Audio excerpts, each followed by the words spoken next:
Hi, Matt Baier of Matt Baier Organizing, and taxes are settled for the year, so I'm looking to see how fast I can rotate my sitting files into sleeping files this year.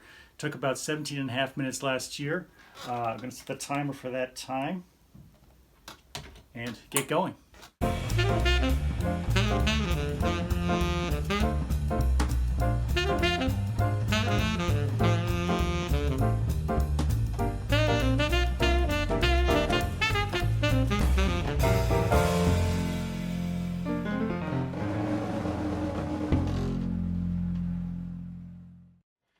It gets easier every year. I knocked full 10 minutes off my time, and I still got rid of 4.5 inches worth of files that will go into archives, and I freed up lots of space in my file cabinet for 2018 files. I did this by focusing on just what's in the center tab. To find out what that's all about, please check out my full video on file rotation.